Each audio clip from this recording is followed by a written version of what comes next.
So good day class. Let's try to solve a CE board May 2001. This is a engineering mechanics problem. So let's start. The resultant of the concurrent forces has a magnitude of 1000 kilonewton and act through the origin in points x equals to 2, y equals to 3, and z equals to 4. Which of the following gives the x component of the resultant force? Then next is which of the following gives the y component of the resultant force? Then yung number 3 is which of the following gives the z component of the resultant force? So yung mga given is yung resultant force na 1000, then yung x, y, and z which is 2, 3, and 4. So yung hinahanap dito is yung x, y, and z components. Yung formula ng x component, number 1 tayo. Number 1, para sa number 1, x component yung hinahanap, no? So yung formula dyan is fx equal lang siya sa rx over d. Then yung number 2 naman is y component yung hinahanap. So sa number 2, y component, so f of y equal lang siya sa ry over d.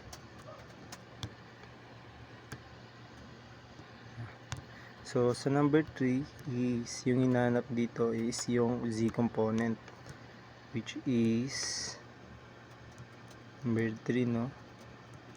F of z equal lang siya sa r z over d.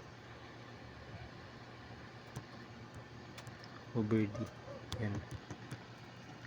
So dito muna tayo sa number 1, no? So dito yung R is given which is yung 1000 kilonewton. Then yung X naman is given din, which is 2. And then yung unknown na lang dito is yung D. So yung formula para sa D, is dito na lang. Yung formula para sa D is just D is equivalent lang, is equal lang siya sa square root of x squared plus y squared plus z squared, no? So computein muna natin yung z para makompute na natin yung components of x. So ano yung value ng z, y? So given naman yung value ng tatlo ng x, y, and z. So let's compute the d. So d is equivalent lang siya ng square root of x is 2 squared plus yung y na 3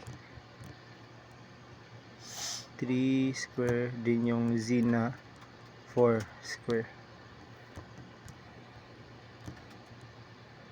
Yan. So by using calculator na scientific calculator, so yung d is equivalent siya sa 5.39. So ito na yung magiging value ng d natin. Pwede na natin siya i-substitute dito. Substitute na natin sa number 1. So yung r is 1000 times natin sa x, which is 2, then over natin sa value ng d, which is 5.39.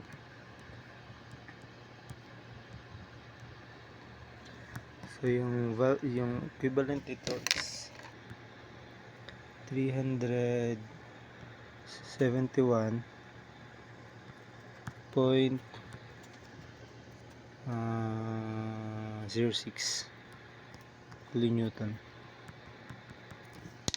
So ito na yung magiging value ng component of x.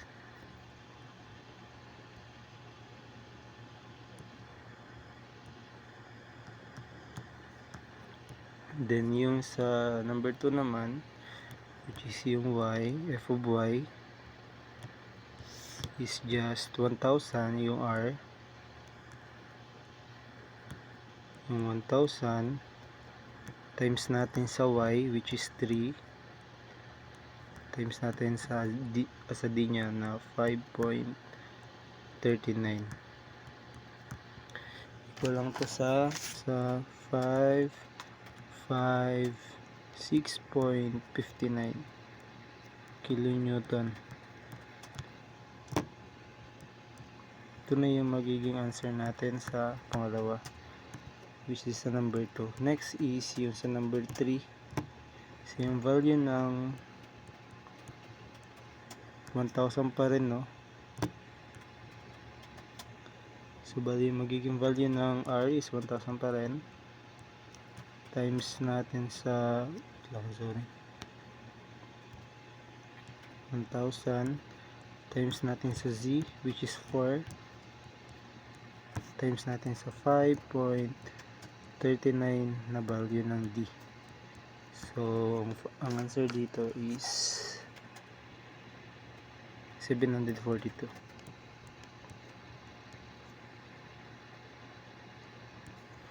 .12 kilonewton.